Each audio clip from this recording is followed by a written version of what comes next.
What's going on, everybody? RJ Ochoa here from SB Nation's bloggingtheboys.com. Hope all is well wherever you are, as well as it can be. We hope you're happy, safe, healthy, and we are here for an emergency discussion of sorts. Time to sound the alarms. A roundtable panel here at Blogging the Boys. Tony Catalina going clockwise here from bloggingtheboys.com. Underneath him, David Howman. You can read both of their fine work at Blogging the Boys. And Bobby Belt, whose new show, an old show, Cowboys Cast, has made its triumphant return to the Blogging the Boys podcast network, is here as well. We are all here to react to the news that dropped a few hours ago. Dallas Cowboys pass rusher, the always underappreciated Demarcus Lawrence, now has a broken, fractured foot, however you want to put it. Our pets' heads are falling off, so to speak, is what I told Tony when we got in here. Bobby, I'll go to you first. How are you feeling? And what do we do from here? Russell Dyer says time to sign Aldon Smith. So I don't know if you agree with that, Bobby. That'll never happen. They're never going to bring Aldon Smith back. There's been a bunch of names that people have been floating out there. Aldon Smith won't happen. I don't think Vic Beasley would happen. I don't know that he and Dan Quinn quite saw eye to eye. Olivier Vernon won't happen. Olivier Vernon tore his Achilles at the end of last season, and from talking to people, he's still rehabbing that. He's not healthy. He can't play for anybody right now. But I mean, they're in a bad spot. I mean, there's no doubt about it. I mean, even when Demarcus Lawrence isn't getting sacks, the defense is just clearly better with him on the field. And so, I mean, you were already thin with Randy Gregory, but I mean, at least that's just a single week. I mean, they're going to be in a weird spot. You may see a lot of Micah Parsons and Jalen Smith rushing the passer, but I mean, it's pretty terrifying to think you're going Terrell Basham and Dorrance Armstrong for potentially like 60 snaps on Sunday. Shout out to Alex Pierce-Ling here on the stream with us. We are streaming live on the Blogging the Boys YouTube channel and Blogging the Boys Facebook page. Alex with the super chat says, no lack of confidence here. I think Dallas beats the Chargers. Definitely, I think, a lone wolf, Me so too. to speak. I mean, hey, I think, there's certainly reasons to believe that could happen. Bobby, you touched on options for the Cowboys to replace Demarcus Lawrence. The timeline that's been kind of thrown out is 6 to 8 weeks. Howman, it's tough to kind of figure this out here. Akeem says next man up. Let's go. 16 games left. Crap happens. It's a family show, everybody. It's not what he said. Just whatever. Jose says, why does defense always hold us back? Howman, the Cowboys were going to play this game down 2 starters on offense, Michael Gallup with the calf strain and Lyle Collins with the suspension. Bobby mentioned Randy Gregory. Does seem like he's going to miss this game. That's at least what Mike McCarthy intimated today in his press conference. He's on the reserve COVID-19 list. So now you're down 2 offensive starters, 2 defensive starters, and your 2 defensive ones are your pass rushers, your top pass rushers. When you're a team that didn't get a single sack last week, granted Tampa has an elite offensive line, but the Chargers offensive line, not bad by any stretch. I mean, you were a what at 1 to 10? You were a what on the Cowboys defense, and now you're a what? I was I'll cheat and say I was a wait and see on the defense, and I'm still in that mode. Definitely cheating. Yeah. But I think also to your point about missing starters, they're also still short Neville Gallimore, who's out. Right. Obviously, he'll be out. And then Donovan Wilson re-aggravated his groin injury that he had during training camp. So could be more than just those 2 by the time we actually get to the game. Thanks for being positive. Appreciate it. To be positive, I think this is going to be an interesting point to see just how creative Dan Quinn can be. Because he's obviously a very successful defensive mind in Seattle and then didn't have as much success in Atlanta. But he's shown already in Dallas that he's changed his scheme up a bit. He's been open to more concepts. And having somebody like Micah Parsons that he moves around a lot, having some versatility with how he used his safeties in week 1. I think this is going to really show us what Dan Quinn is capable of doing when he doesn't have elite talent like he had in Seattle with Earl Thomas or Cam Chancellor. And now he is short his 2 best pass rushers by far, and we get to see what he gets to do. That is some optimism, and I think not that you're like pumped about this, Hammond, but people are like, this isn't the time to experiment. You know what I mean? Like that time is come and gone. So that is a difficult hurdle to get over. J Rod says on YouTube, the sky's falling and it's barely Wednesday. we still got 4 more days to go to see if anything else happens. LOL. To your point about Donovan Wilson, things can really kind of shift, certainly in a darker sense. Obviously, it feels like everything is really bad already. Tony Tanner says on YouTube, got to have Parsons rushing the passer much more now. Or is that the most obvious answer here? I mean, there are other routes to pursue. There are other players to pursue. We can all cross our fingers for Dorrance Armstrong. Jerry Jones certainly believes. We all believe in Bradley and Terrell Basham, Bobby mentioned. I mean, there are names, but at the end of the day, is this something that Micah Parsons maybe lifts? I mean, without a question, now they got to get creative a little bit, right? I mean, it's one thing to be down Randy Gregory for the week for COVID, and now you're looking at Tank Lawrence being out as long as he is. As far as week 2 goes, it's a tough deal to look at this defensive line and say, roll out there with what you got. Now you got to get creative. You're going to be different and multiple with your alignment, and maybe Jalen Smith has to rush the passer a little bit. Maybe Micah Parsons takes on a bigger load. So they're just going to have to figure out different ways to attack it. And, it might be one of those things they're going to have to use over the next month and a half. So we'll see what they got in store and what they've been practicing all training camp. Another shout out to Alex Pierceling for the second super chat. Alex, you're in the early runnings for our MVP. Calvin Ridley was in the running, as you can see from Bobby's jersey. Bobby, Alex says if Dallas wins, honestly, it will make this team better. Is this one of those games? Like, is this now because the sky is falling? Everything's terrible. Everything sucks. I mean, if the Cowboys go to LA, beat the Chargers, come home for a Monday night game against Philly, I think we all think that the 4 games after this before the bye are much friendlier. I think we all are maybe not too impressed by what Philly did in Atlanta, but you've got Philly, you've got Carolina, you've got the Giants, and then you're on the road in New England. Granted, a tough place to play, but they're not the same team they used to be, as we all know. Is this a springboard type of, rally around, the cause, Bobby? It's us against the world type thing? I think it all depends on how they win. If they were to win that game, I mean, if they win the game, that's obviously encouraging. But I think how they win would determine how excited you can feel about the next several weeks without Demarcus Lawrence in there.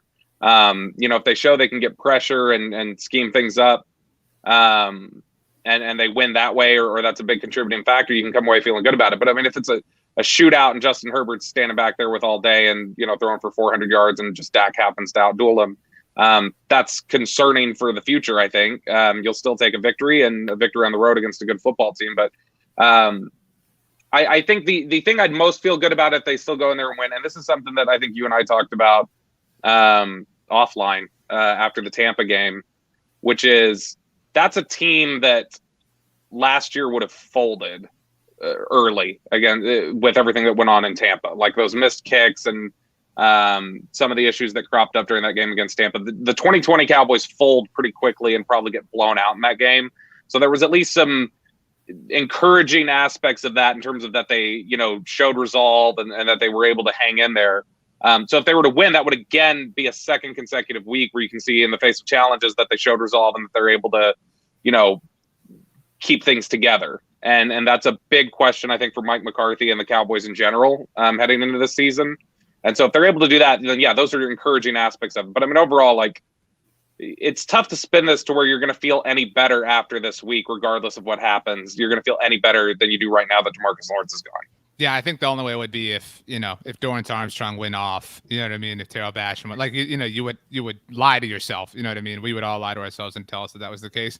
Howman, 2 for you. First of all, deep fried sexy says, holy crap, Mr. Howman with the ray of sunshine. So I don't know if you're a deep fried guy, Howman. Maybe you're eating lean. It's football season, so there's a lot of fried foods going on here. But to Bobby's point, Michael says on Facebook, this team is so Dak dependent. I think we all know that. Does this add to his responsibility, if that were possible, if you could quantify the addition of responsibility here? Because, Dak was marvelous against Tampa, and people don't appreciate things. He didn't get the win. Tank doesn't get the sacks. Whatever. Is the pressure higher or more elevated on Dak Prescott than it already was? Because now you can make an argument that the Cowboys are now down, at least for this week, their 2 best defensive players. I don't know if it's necessarily higher, but only because I don't think that it could have gotten too much higher. My first thought after the Demarcus Lawrence news was, this team is going to go as Dak Prescott goes. As long as Dak Prescott is out there and he's throwing passes and Kellen Moore's calling plays for him, I think they have a shot to win every single game that they're playing. That doesn't necessarily mean that they will win every game, and I think the odds of that are pretty low. But I mean, this is a defense that we were talking about in the preseason of like, if they can just be average or realistically just not as terrible as they were last year, they have a shot because Dak Prescott gives you that shot. And to also add another ray of sunshine, I am a little bit bullish on Terrell Basham too. He actually, last year with the Jets, he led the team in pressures, and that was a pretty good Jets defense, people forget. And among edge defenders, he was in the top 10 in run stop win rate. So he can help in pass rush, he can help in run defense, two things that you're really going to miss with Demarcus Lawrence. He obviously won't be as good, but I think he can do something. I think that's well said. I think maybe you're the only person who's bullish on Terrell Basham. I know Bobby's big on him. I want David to give the pregame speech before Sunday's game, making them believe in themselves. I don't want to like steal somebody's username, but I think Howman, you are the new deep fried sexy. So, I mean, that's just. I'll look and see if that's open. Thank you again to Alex for the super chat. Says LA has Herbert, Dallas has Kellen Moore. That's where this game is going to be won. If you didn't think it was going to be a shootout before, it's hard to believe that, it's not going to be that way. Part of the reason the Cowboys couldn't sack Tom Brady at all last week was because he got the ball out so quickly. 2.39 per second average time to throw. Justin Herbert, or 2.34, had an average time to throw 2.39 seconds, so just behind him. With regards to this matchup specifically, Tony, it does feel like, we were already talking about Joey Bosa's got to be licking his chops with Lyle Collins out. Now Justin Herbert's got to say, okay, great, I don't need to get the ball out quick. You know what I mean? Because I'm not going to be in any rush in any way, sense, or form. I mean, if you look at it the way Justin Herbert's probably looking at this, he's not scared, right? You're looking at this defense and you're seeing, like Howman said, Donovan Wilson dealing with a groin. You're looking at our best pass rusher, best defensive player overall is out for a while. You can kind of look at the way that teams talk about the Cowboys defense over the last few years.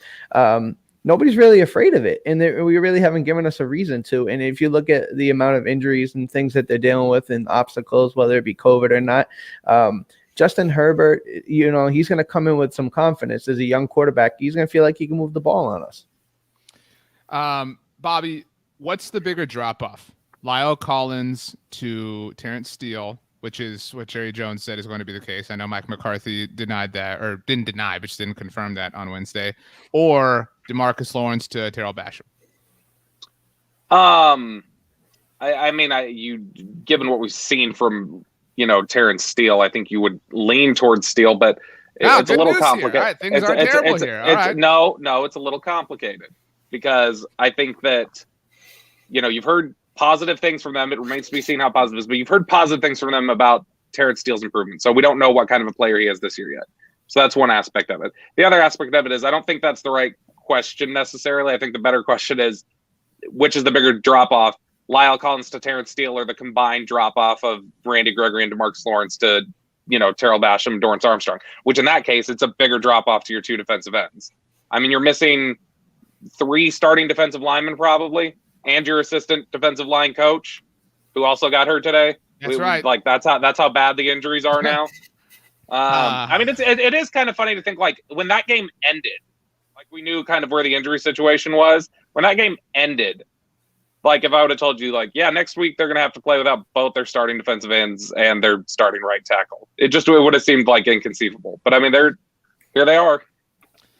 Yeah, it sucks, right? That's where we're at. I think people are willing to kind of just say, the Randy thing isn't a big deal just because it feels smaller. It's only one game that he's conceivably going to miss. Is this the biggest game that Demarcus Lawrence is going to miss, Howman? If we assume he's out, let's say through the bye, maybe into part of the season after the bye. Between now and then, again, you got Chargers, you got Eagles on Monday Night Football, you got the Panthers and Giants. Nobody's messing around. Those aren't big losses.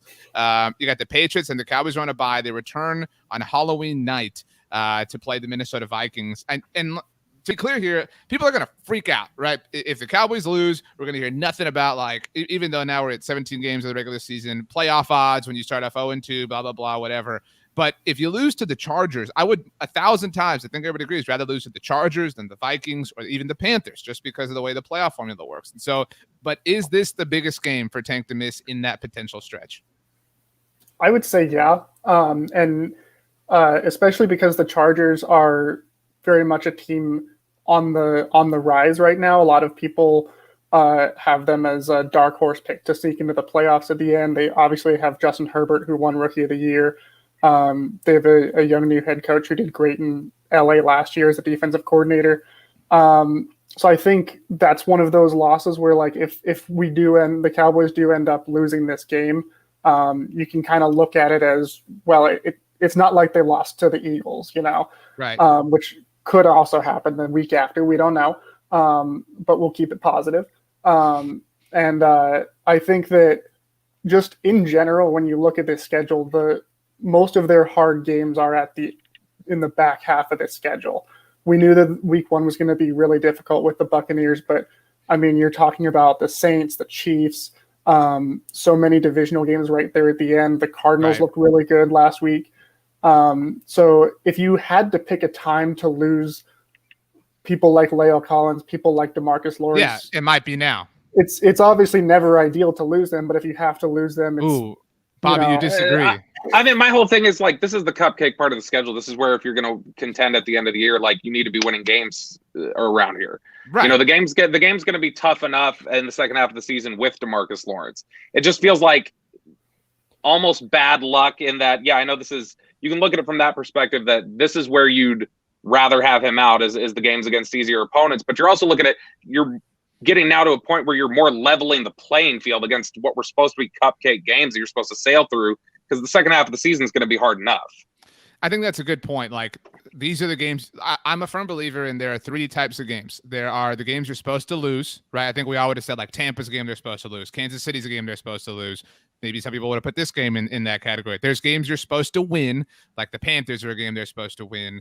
I'd say Washington now, New York, right? Like, those are, so you got these 2 boxes, then you got these coin flip games. Like, Atlanta's kind of a coin flip, maybe not now, but like coming in Minnesota's kind of a coin flip game. Arizona's a little bit of a coin flip game. So to Bobby's point, I guess those games that you were supposed to win now go into the coin flip box. And so you're playing with the math a little bit there. But I mean, obviously, to your point, Howman, if you have to miss anybody important in any stretch, you want it to be against the subpar teams. Tony, I'll ask you this, and then I want to get to Mike McCarthy. Thank you again to Alex Pierceling with the super chat. Alex, you are rich. Yeah, seriously. not anymore. Says, even with all of this, Dallas is still better than the whole division.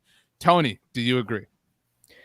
100%. Like we touched on Homer. He's a homer. Tony I think it's within reason, within ration to think that. I mean, Philly, we discussed it last night. It was last night or last week a mirage for Philly. I mean, Washington's missing their starting quarterback, and we know the New York Giants stink. So with that being said, we're sitting here, we're still looking at, we got QB1, we got number 4 there. We can go out there and we can duke it out with anybody offensively. Can we stop somebody? That's yet to be seen. We'll see what's going to happen here. Yeah, I agree. As long as Dak Prescott's in the fold, I believe it was John Machota who said this on an episode of Girls Talking Boys, which you can listen to on the Blog on the Boys podcast network. He was talking about it more from like a roster construction standpoint, how people throw out the term window and whatnot. And his point was, as long as Dak is there, they have a window. Like, I don't care what happens to Tyrion or La'el or Demarcus or whoever. The window is open because of Dak.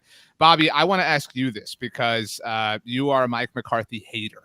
And the lunatic says McCarthy's seat is warming up if he continues with his mismanaged decision and plays. I'm not here to talk about the Tampa game, whatever. I put those decisions on John Fossil and his undeniable love for Greg Zuerlein, but that is what it is. I think, and I am not trying to cape, but yes, Mike McCarthy is about to begin his 18th game as the head coach of the Dallas Cowboys. And in that time, okay, Travis Frederick retired, fine, whatever. He has lost for different periods of time, different elongated periods of time.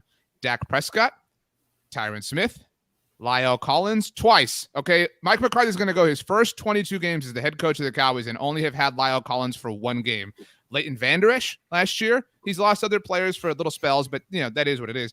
And now Demarcus Lawrence. You can make an argument he's lost. Oh, and Zach Martin, he's lost maybe 4 of the team's best 5 players for different stretches of time in his first 18 games as the team's head coach. That's unreal.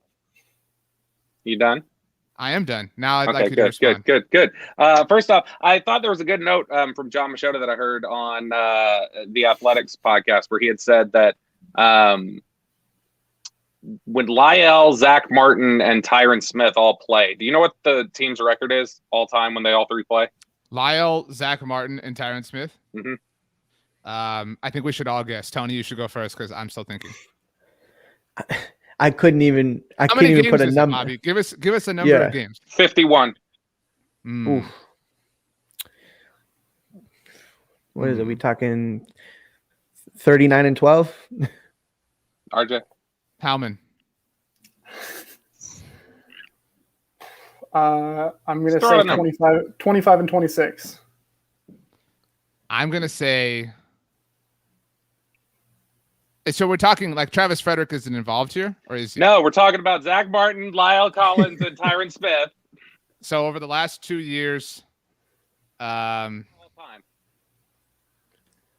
So I guess we're counting 2018. So 17 and 2016, and so it's gonna be like 13 and 28, something like that. No, it's not that bad. Dave hit it. It's 25 and 26.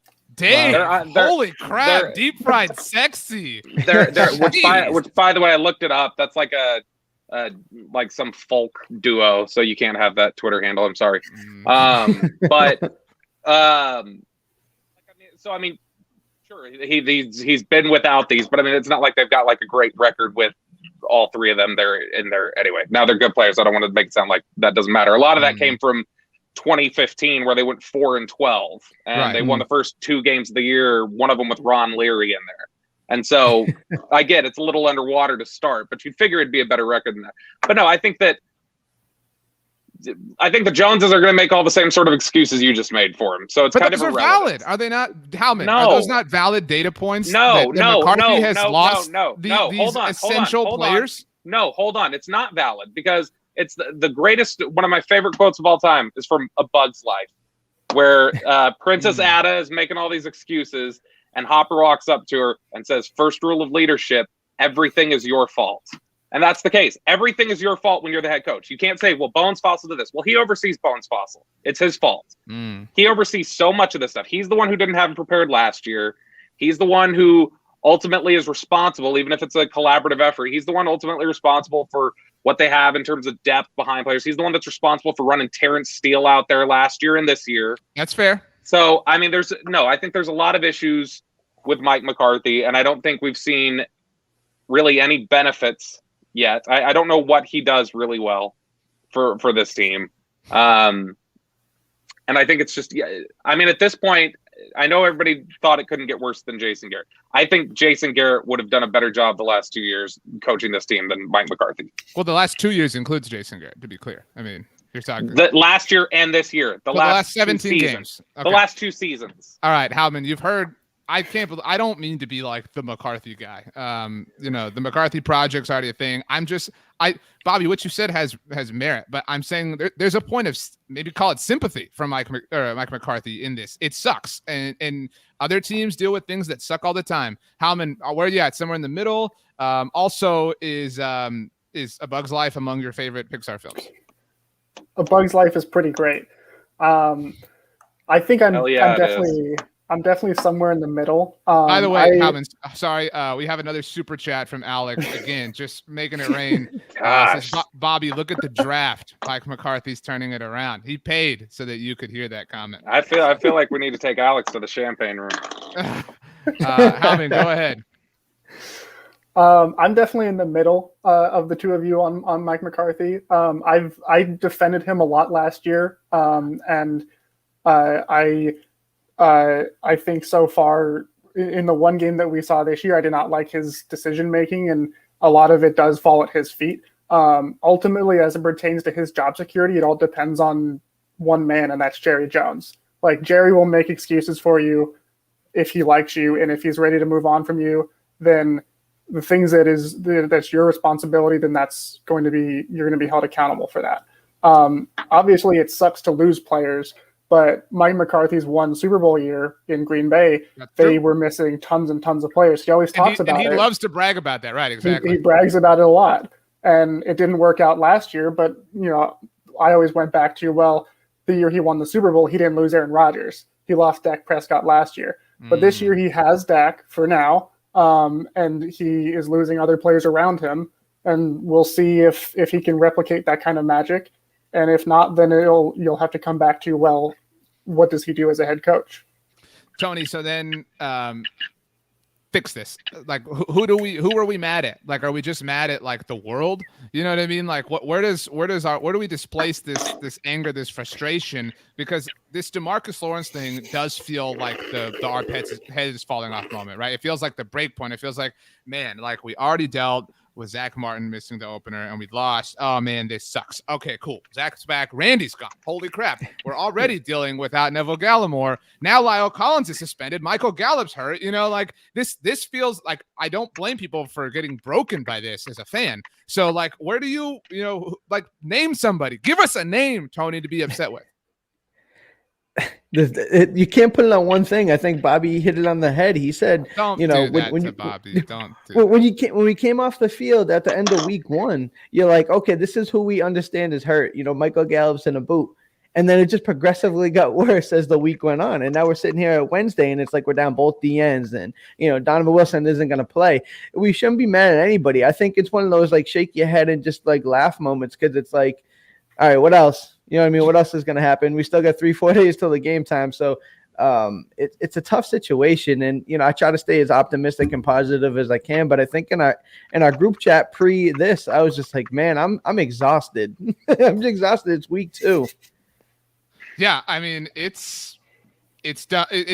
I mean, there's no doubt about it. Bobby, are you a believer in vibes? Because right now the vibes are not good. The vibes are not immaculate. No. The vibes are bad. And so you could, like you talked about, if they win, there could be these positive vibes, but it does feel like if they lose, it could be like, that could be a terrible just week. And a little bit of a longer week too, because they play on Monday Night Football and it's only one more day. But I mean, it feels like it could be rough if they. I don't know. I don't know about that. I think there's a little bit of. I think there'd be a lot of. I don't want to say excuse making, but I think there'd be a lot that they would point to go, we were in a unique, situation. This was always going to be a tough game. Bobby, I think Alex, another super chat says, Bobby, you can take Mike McCarthy's shrine off the wall. Okay. I'd never had one. I don't know what that means, but Alex, you gave $2 to say it. So I'll say yes. I think that there's only positives that can come out of this game. I think if they win or if they're competitive, I think it's something they can build on. If they even get run out of the stadium, I just think there's going to be a lot that they can point to, maybe fairly or unfairly. I think there's just going to be a lot they can point to say, we didn't have our tackle. We were down both defensive ends. We had all this stuff going on. And so I think there's going to be enough that they can point to, that they can lean on and say things will be different next week. And it is still early in the season, that I don't think it's going to be crushing to them if any outcome is either a net neutral or a net positive, I think, for them.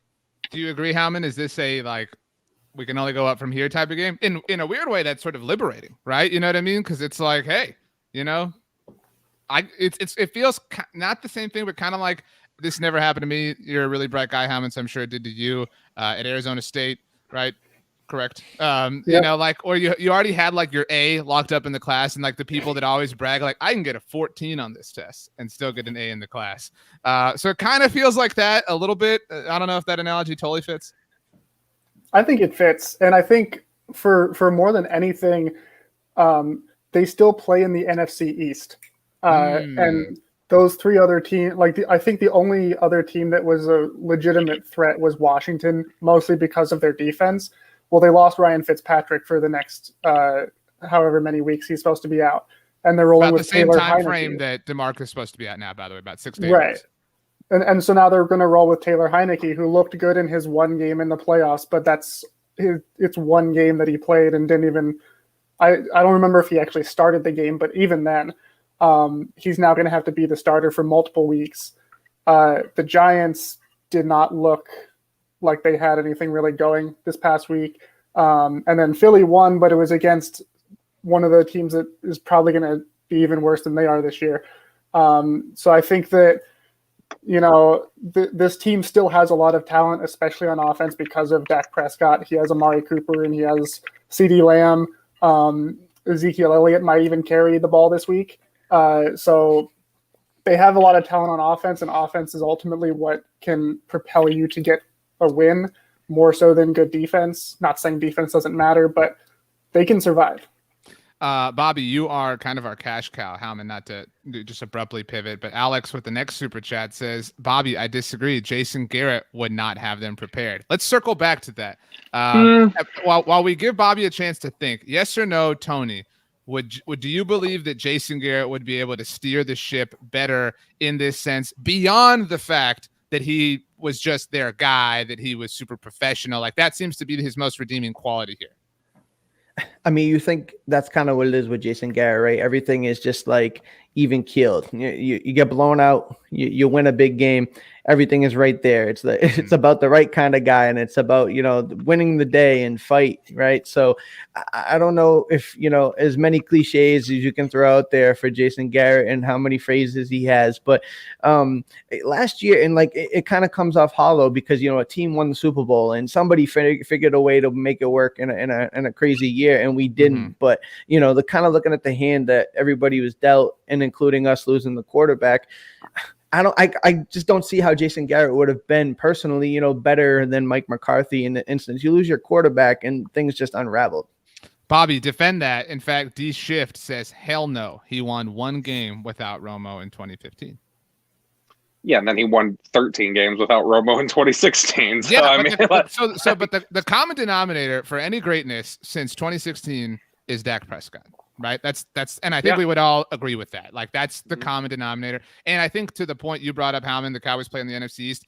I don't want to speak for all of you, but I think we would all agree Dak is a top 10 player in the NFL. He's a top 5 quarterback. Some would argue top 3 quarterback, whatever. He's a top 10 player. If you start to include the Aaron Donalds and TJ Watts of the world, he's, however you think that ultimately shakes out, he is the only top, maybe Chase Young might be in that mix, but he is the only supremely influential top 10 player in the NFC East, which means that, he could be the rising tide that lifts all boats. But Bobby, I'll allow you the floor now. So I think that Jason absolutely makes a difference last year, because a lot of their issues were culture related, and culture was always Jason's biggest strength. Sure. I don't know that, this first game, probably not. It didn't seem like there were any culture issues or chemistry issues or preparation issues from the first game against the Buccaneers. So that's not, I don't necessarily mean that one, but I do think that, like, heading into this game, and I'd rather have Jason preparing them for all this turmoil than Mike McCarthy. And I do think that he makes a difference last year. I don't think you have the Xavier Woods issues with, effort, and I don't think you see them just flat out quitting in some of those games. They never quit on Jason Garrett. Yeah. Or if it happened, it was very rare. So, Bobby, I do want to bring something up that D Shift says here. McCarthy beat Jason Garrett with Matt Flynn, and so that's true. I believe the Packers beat the Cowboys with Matt Flynn. Mike McCarthy didn't do. I believe that was tied for the greatest comeback in Green Bay Packers history, by the way, when that happened. But it does feel like all these other teams can pull off these things, right? Like, all these other teams can have, disasters encircle them and still find a way. Mike McCarthy is part of some in Green Bay. And now it feels like this team, no matter who's involved, can't do it.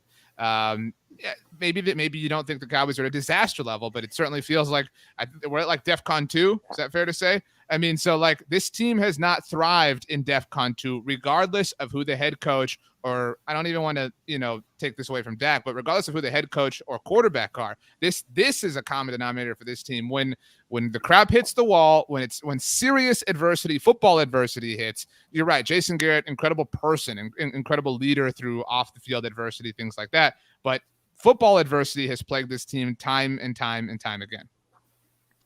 Yes, but I mean, I think that, like I said, I'm not saying Jason Garrett, it wasn't time to move on from him. I know. I'm just saying that I think by comparison, they win more games last year with Jason Garrett. They handle things better last year with Jason Garrett than they do with Mike McCarthy. I've never seen a coach more removed than Mike McCarthy. I mean, I had this. I think I've told this story before publicly. I've told it privately a bunch, but I'll tell it publicly. It was the most bizarre thing. What are you drinking, Hammond? Just coffee. Look at that. Okay. Late. So Bobby, I'm on the West Coast, so Bobby, here's the two things. Two super chats. Alex again says those players are Jason Garrett guys, and Dan getting in on the mix says it's revisionist history to say Garrett was good at all. But go ahead. I didn't say Garrett was a good coach. I said Garrett was a good culture coach. There's aspects, like there are certain aspects that make guys, but I mean the calling card for Mike McCarthy's whole career has been offensive play caller and offensive guy, and he's not doing that now. So I don't know what he's doing. I don't know what his responsibilities are. And here's the thing, you guys, RJ, I know you've sat up in the press box 2 hours before a kickoff. Have you ever seen a head coach come out any earlier onto the field? There's a lot of people, assistant coaches, players come out, warm up, go back in the locker. Have you ever seen a head coach come out any earlier onto the field than the warm-ups right before kickoff? I mean, the answer now, like one game in, would be Robert Saleh. Because they like people make a big deal about him like running the bleachers, so like that would be the literal answer. But outside of that, had you seen somebody ever come out? Well, I was asked the question. There's a super chat on the line here. You know what I mean? I don't want to not take the super chat seriously. Before the Pittsburgh game, right? It's 2.5 hours before kickoff, and Mike McCarthy's just standing over by the tunnel, and one of the Pittsburgh guys comes up and coaches and talks to him for 30 minutes, and then the guy leaves, and McCarthy just kills time for the next 30, 35 minutes until Zeke got out there to warm up his hamstring or his calf or whatever was bugging him last year.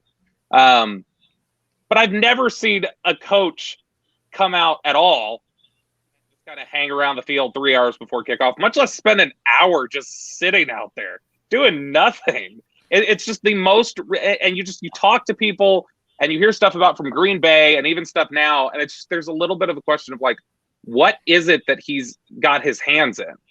He's not even making the calls on special teams. He's letting his special teams coordinator with a headset make those decisions. He's letting Kellen run everything on offense. Dan Quinn does everything on defense. This feels like there's very little that he feels he's got his hands in. This feels like the conversation that encircled Jason Garrett kind of circa 2014, right? Like, what's he doing? But you could always say that Jason was the CEO and the leader, and like McCarthy clearly did not have those traits last year. So if he does not do that, if that's the only thing you'd be doing if you're the CEO coach like Jason was, what is it that you're doing? So, okay, this conversation pivoted mostly because of super chats. So not really my fault as the host here. By the way, Dan. You're saying it's somebody's fault? Dan is back with the super chat. It says, Coach Clapp, Garrett leadership was always a problem. Dan, I will. Bobby, people in the locker room and around the league will refute that. I mean, you can feel that way, but they will refute that. We've used this phrase 1,000 times, but it's true. At least it was true up until probably Buffalo on Thanksgiving, Chicago the week after in 2019. They never quit on Jason Garrett, ever. They never did. Even when they lost to the Jets in 2019, they came back and destroyed the Eagles the following week. That was just kind of always the thing. But the reason all of this is relevant, Howman, is because like to that point, Cowboys lose to the Jets, super embarrassing. First team to lose to them that year, 2019. They come out, they flex on the Eagles on Sunday Night Football. Dak has the hip dance, everything, blah, blah, blah. So I don't want to say that this is certainly not the first point of adversity that Mike McCarthy's facing. This might be the first point of adversity he's facing with Dak Prescott, because the water never really got hot last year. Yes, they were, 2-2 or 1-3 entering that game against the Giants last year that they ultimately won when Dak got hurt. But you mentioned it, okay, last year, whatever, he didn't have his quarterback. In 2010 with the Packers, he did have Aaron Rodgers. So he has that. He has that staple. He has the most important thing. So how does he respond? Because this losing Demarcus Lawrence is not almost as consequential as losing Dak, because there are people that don't want to pay Tank his due. But this is bigger than losing Lyle. This is bigger than losing Randy Gregory. This is bigger than losing Neville Gallimore. This is about as big as it could possibly get for about half of the season, and a season where a lot is on the line. I think I think that this is really going to be the first test of what culture Mike McCarthy has brought, and we're going to get to see what he's actually brought. And to Bobby's point, I will admit that Jason Garrett was incredibly great at establishing the culture he wanted. And I think the issue, and he also established the run a lot. My issue is that I think it was ultimately a losing culture because they didn't show up in the games that they needed to show up. How many years in the beginning where they win and you're in week 17 and they always lost? And I think that I think Mike McCarthy has a very different culture. And I think last year, especially losing Dak because he's such a big leader in that locker room, it was a massive culture shift from what people were used to with Garrett to what McCarthy has been doing in Green Bay. And you can obviously debate how successful that was in Green Bay because of everything, how it ended between him and Aaron Rodgers, and how much of that was on Rodgers, how much of that was on Mike McCarthy. There's a great debate there. But he's had the year to get to know these players, to bring in other guys that he wants. He's had a year to establish that culture, and he still has Dak, who's the heart and soul of that locker room. So this is going to show us, did that culture stick? And if it did stick, is it going to be as much of a winning culture as it was in Green Bay? We'll get to see. But I think it's definitely one of those years that is going to define Mike McCarthy's tenure in Dallas for however long it lasts. Yeah, it's really true. Certainly, this is I don't say it's make or break, but this is going to go a long way. Tony, we've talked about culture. By the way, Deep Fried Sexy, not you, Howman, but the actual Deep Fried Sexy says Lawrence will get back for the NFC East December showdown. Right? I believe 4 of the Cowboys' last 5 games are against NFC East teams. So, I mean, to Howman's earlier point, if you have to have Demarcus Lawrence miss a stretch of time, you don't want it to be that one at the very least. But Tony, what is our thought, or what is your thought on Demarcus Lawrence? Bobby has to step away from the stream, by the way. He's going to go use all the money that Alex has been throwing at us on the super chats. But Tony, what is your thought on the culture and what it will be like without Demarcus Lawrence? Because so many people have talked about like, oh, this team doesn't have a leader on defense. People refuse to give Demarcus Lawrence that crown. I think it's worth mentioning, and everyone in the stream, I know you're going to freak out about this, but they lost Tyrone Crawford over the offseason, who retired, something Mike McCarthy actually blundered, to be fair, when he accidentally told everybody. But so they are down, and not that he was a great player, but he was unquestionably their leader. Sean Lee retired in the offseason. Now DeMarcus Lawrence is gone. Randy Gregory's like, Randy Gregory is on the leadership council. That was a big story throughout training camp. Neville Gallimore, who's one of the most talented players on that defense, is out. I mean, is it a stretch to say that the guy is Micah Parsons in his second NFL game? Like who does that defense turn to? Because Jalen Smith wants it to be him, but who do they actually turn to? I mean, you stole my thunder with that because that was kind of where I was going with it. Micah Parsons, right? They already give him the green dot. He's calling plays on the defensive huddle. As you look at it, DeMarcus Lawrence is the best player on the defense. Whether he gets the credit, whether it's the disrespect is there or not, the facts remain the same. The team is different. The defense runs differently when he's not out there. And he's that type of person that, I think that the locker room respects him immensely, right? So when he says something, you listen. And that's what I kind of loved about this year's Hard Knocks. There wasn't many, big storylines or anything like that, but you got to see how DeMarcus Lawrence talked to his teammates, and you got to see how he interacted with the younger guys who were fighting for a position, and for fighting for a job. To answer your question, Micah Parsons, right? It seems that, he's got the attitude, he's got the moxie, he doesn't have an issue with, mingling with these guys. And, if he's got enough confidence in his play, I could see him getting in his face. And I don't know if he's a rah-rah kind of guy, but we're going to find out in this week 2 game exactly who they're going to lean on, because that guy is no longer going to be on the field. That's a great point that I kind of made, but you made as well, Tony. Bobby, you're back just in time for Alex's latest super chat. It says Mike McCarthy drafted CD and Micah. Jason Garrett drafted Taco and Tristan Hill. We don't have to relitigate the drafting of those. I know that upsets you, Bobby. No. I'm just saying. Like, I think I'm not gonna go over that again. I'm just saying. I don't think it's fair to say Jason drafted those guys and Mike McCarthy drafted those guys. In fact, Mike McCarthy had very little to do with the 2020 class because he had just come into the job 3 months earlier. Scouts had been working on that board for an entire year. That I just want to clear that. That's very much a different issue. I don't think you can give the head coaches any credit or much credit for who gets picked. All right. He also general of said the that front office. he also said that he hadn't met he didn't meet Micah Parsons before they drafted him. So Right. he's not as involved as Will McClay or any of the scouts. Yeah, all great points. I mean, everybody wants to disparage Mike McCarthy. You guys are just mean. That's what it is. Y'all are just mean and negative. Can I ask you something, RJ and Tony and David? I was looking this up. We talked about how RJ, you referenced that this is a game against the Chargers. It's one of the less meaningful games on the schedule ultimately to stuff. But given that Washington did lose to them last week, and that is one of the top tiebreakers. If you're tied head-to-head, you're tied in the division. The next thing is common opponents. So is this game more sneakily important to potential tiebreakers down the road now that Washington's lost? Who do you want to answer it first? Delegate. Yeah, just go around. Oh, yeah, I'm in charge here. Yeah.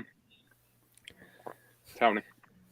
Okay, I'm glad you brought that up because when I looked at the schedule in totality, I figured the Cowboys in the first two games had to come out of there 1-1, right? I figured right out the gate, I figured if they're going to lose the Tampa Bay, they have to find a way to win the Los Angeles game because there are some winnable games coming up after that. So you hit the nail on the head with it, right? Washington loses this game, you want to kind of gain ground on them. They got a QB situation that is less than ideal, and yeah, I mean 100% you want to win this football game. So I do personally think this game is going to be a little more important than we're kind of giving it credit for.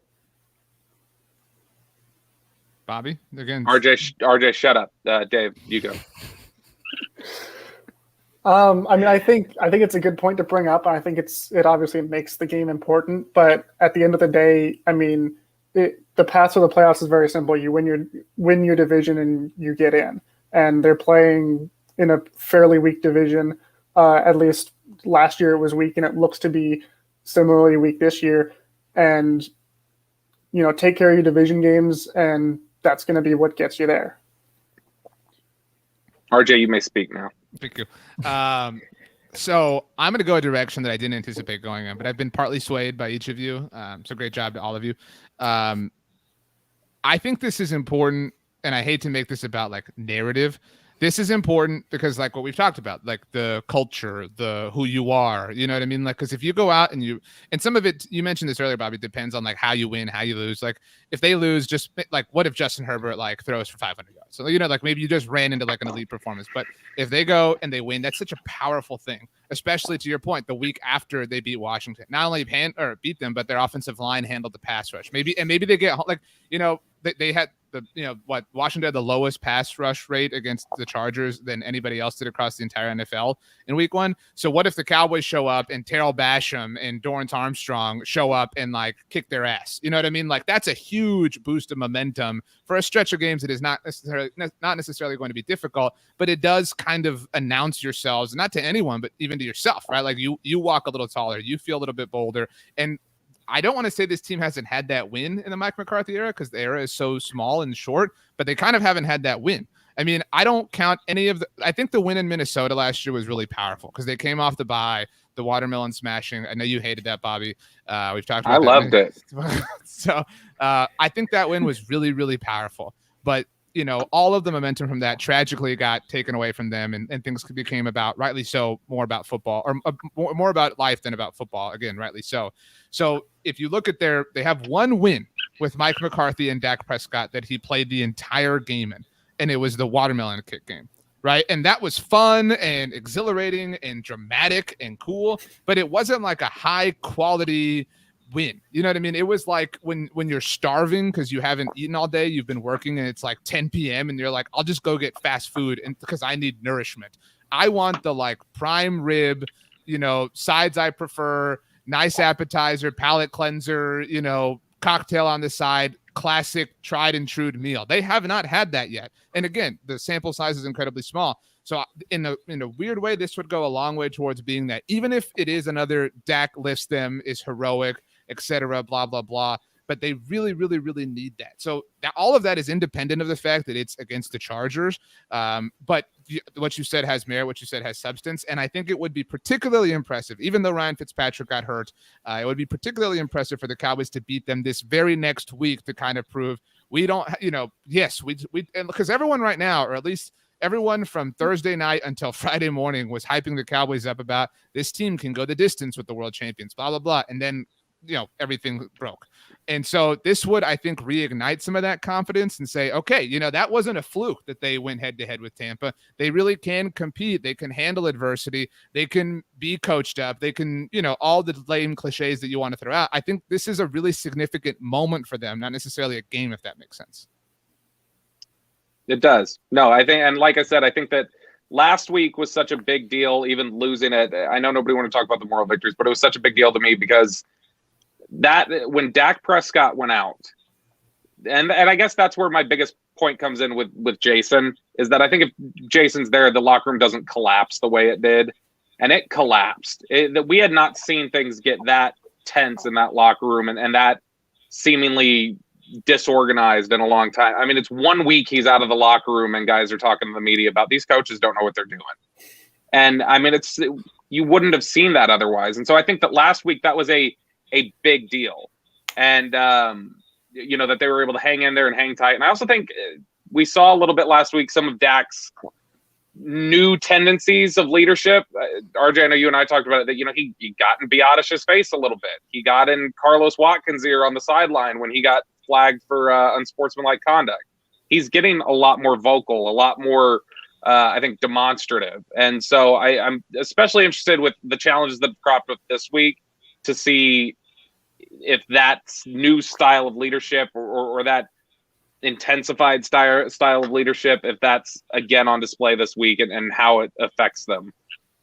So it all comes back to Dak ultimately, right? I mean, yeah, but I mean, I mean, this is dramatic, but if you had to, if the Cowboys were a sunflower, right? A sunflower, and you picked off what are the ones with the petals that you pick off? I mean, that's a lot of flowers. I don't know that it's just a sunflower. Okay, like your classic flower with a lot of petals, and you had to pick. You should have had that analogy more clearly in your head before you tried to make it. That's fine. But you had to leave one petal, right? Like, it's kind of, leave Dak Prescott alone, right? Like you could take, I mean, all due respect to Lyle Collins, Demarcus Lawrence, Neville Gallimore, Donovan Wilson, Randy Gregory, you could take all them, but as long as Dak Prescott's there, you got a chance, right? And not just because he's the team's quarterback, because he's Dak Prescott. Like we are learning that more so than ever. If anyone somehow is unaware, I mean, he is the reason. Is he not, Howman? He is the reason. I mean, he not only is he a great player, but Dessa says daffodils. That's what I was thinking of, by the way. Just so everybody daffodils. Oh gosh, you're terrible, RJ. We were all sitting here going daffodils, and you just weren't not listening. Go ahead, I didn't want to give you the answer. Yeah, go ahead, Howman. So Dak's the guy. Dak's the reason for the season and everything, huh? Yeah, no, I mean he's a great player. He's playing ever since he refined his mechanics with John Kitna back to the 2019 season. He's playing at a level that very few quarterbacks play at. And on top of that, he's also an incredible leader in the locker room and probably one of the best locker room leaders that this franchise has ever seen. Just as far as the way that he's able to interact with players, motivate them, keep them accountable.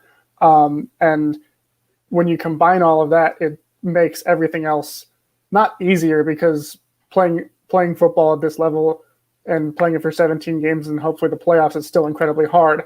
But it's easier for Dak to take care of those things because of who he is as both a player and a leader.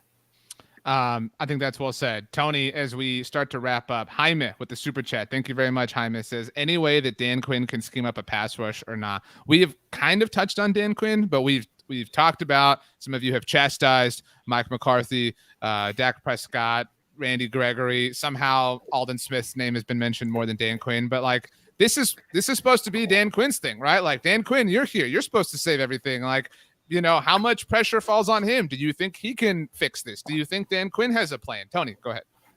I think I touched on it early on in our live here. Not to put myself out there, but early on, I'm like, we're gonna figure out just how they can scheme it up. Is it Jalen Smith pass rushing, right? I mean, he didn't have many snaps in the first game. Is this a role that he can carve out for himself? Is Micah Parsons gonna get a lot more action on the edge here? And it's and then you're going to see really how much has Dorrance Armstrong developed. I mean, he looked good in the preseason, but that doesn't always indicate that you're going to show up in the regular season. So, Bradley and I, are we going to see Chauncey Golston. There's opportunities. There's guys here, and you wish they weren't trying to figure out what they were going to do in week 2 due to COVID and due to your best player having an injury. But there's going to be guys, and there's going to be opportunities, and you think he's going to scheme up some blitzes and just different looks that we're going to have to fight, because I think they're going to have to get unique in the way they find pressure. Mm-hmm. Bobby, give us a pep talk. The Cowboys or Cowboys fans should not feel like the season is over because, and you can't say anything as it relates to Dak Prescott. I'm not your pep talk guy. That's a terrible decision on your part. I would say, rephrase the question for me again, or hit me with the question again. Cowboys fans should feel like the season is not over because, and your answer can't have anything to do with Dak Prescott. Halvin, Tony, I'm coming for you next. Because Randy and Gregory, you guys can't copy each other. So Bobby, you got the benefit of the doubt here. Because I mean, Randy Gregory is out a game, but it's not like you've lost your pass rushers for the entire season. You've got Neville Gallimore will be back at some point. They were really high on him. I think you're still going to be able to get pass rush. You're still going to see Trayvon Diggs grow. Kelvin Joseph still needs to come back. There's some guys that they're going to. Yeah, you know the vibe. There's some guys that are going to be coming back down the road that'll, make things easier for them. But I mean, overall, the offense is really good. And I think the players believe in Dan Quinn in a way they never believed in Mike Nolan. And so the defense, just on effort and chemistry, I think is going to be better. And that's all they needed to be competitive this year, was just better than terrible. Halman, same question. But you can't copy Bobby or say anything to do with Dak Prescott. I'm going to say that it's not all lost because their head coach and their defensive coordinator have both done this before and won a Super Bowl. And in Dan Quinn's case, he hasn't won multiple times, but he's been to the Super Bowl multiple times. These guys know what it takes to get there. They may not be the best coaches out there. I mean, obviously Dan Quinn is not a head coach anymore. But they've been through it. They know what it takes, and they know that that injuries happen, and the teams that go to the Super Bowl are the ones that can overcome it.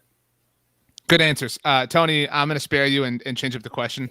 That's not fair. What would you say, Tony, to the Demarcus Lawrence, the hive that hates Demarcus Lawrence? Because there are a lot there are tons of tweets out there right now. Like, I got a tweet when I was, everybody was talking about this, but I tweeted out something about it, and somebody said, "Oh no, we're gonna miss out on 3 sacks." So, like, what's your statement to these people, Tony? You're about to get where you're about to find out how wrong you were, right? And sorry, Tony. This feels like the people that last year were like, Andy Dalton could lead this offense. You know what I mean? And they were wrong then. And you know what I mean? And they're wrong now. So if those are the same group of people, then they're 0 for 2 in the last 2 years in their hot takes. And, Demarcus, without a doubt, without question, this team is not better without Demarcus Lawrence. I mean, what he does on the stat sheet is minuscule compared to how his effort in his run game and how he plays the game as a whole. This team is not better without it. And I would hate to say, we're about to learn our lesson, but, hopefully I'm wrong. And somebody, if somebody comes up in the ranks and they play well, but we're about to find out what this team looks like without him. Let's put this thing down, flip it and reverse it. Tony, Cowboys or Chargers, who wins Sunday, now that we know this news? I'm still on the Cowboys. The QB we shall not name, right? You said don't mention it. Don't mention his name. You can name it now. That was just for that question. Okay. So you can name it. All right. Dak Prescott in this offense can shoot it out with anybody, right? This defense seems to be more opportunistic, whether they drop in your lap or not. They're around the football more. There's more talent there. Dan Quinn is simplifying the scheme and putting them in more advantageous spots. I think they can win any football game, and I would not be surprised to see them still pull the win out. Talman. I'm still going with the Cowboys for the same reasons that Tony said. I like Justin Herbert, but I think Dak's a better quarterback, and more importantly, he's in a better scheme right now because Herbert is going to be going on game 2 with his new offensive coordinator in a very different scheme from what he did last year. Whereas Dak and Kellen go way back, and we know what they can do when they're working together. Robert. I also believe in for God, but that's not why. You're always going to be competitive with him, but I mean, there's only so much that you're going to be able to do when the cards are stacked against you.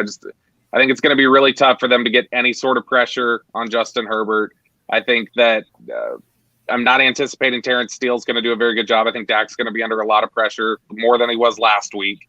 And there was a lot last week that he was, kind of having to work around. So, I mean, ultimately, I think they keep it competitive, but I still think the Chargers win this one. And I think it'll happen on a Rashawn Slater pancake that frees up Justin Herbert to throw a game-winning touchdown to Jalen Guyton. Oh my gosh. Cowboys legend. Yeah, see that. Matt Davis says, "Thank you, Bobby. Keep it real." Do you feel like you keep it real, Bobby? Is that how you feel? Every day. Wow. I wanted to tell everybody why I got the Calvin Ridley jersey, but you wouldn't. Anyway, it's time for us to sign off. Bobby, everyone can follow on Twitter, Bobby Bell TX, Howman on Twitter at _DH44 _ nice little border there. Tony is on Twitter at Tony _Catalina. You guys are wilding with these underscores, going everywhere. Yeah, Tony and I and maybe Bobby will be here tomorrow. We will have a watch along for at least the first half of the New York Washington game on Thursday night. We'll talk about those teams, anything else that comes up as well. One last word to describe the state of the Cowboys from each of you. Tony, one word, go. Disarray. Howman. Come back to me. What? Okay, Bobby. Can I use an expletive? No. All right, then just pick your expletive. That's mine. Wow. Okay. So kind of a choose your own adventure type thing. Howman. One word to describe the Cowboys: Dak. What?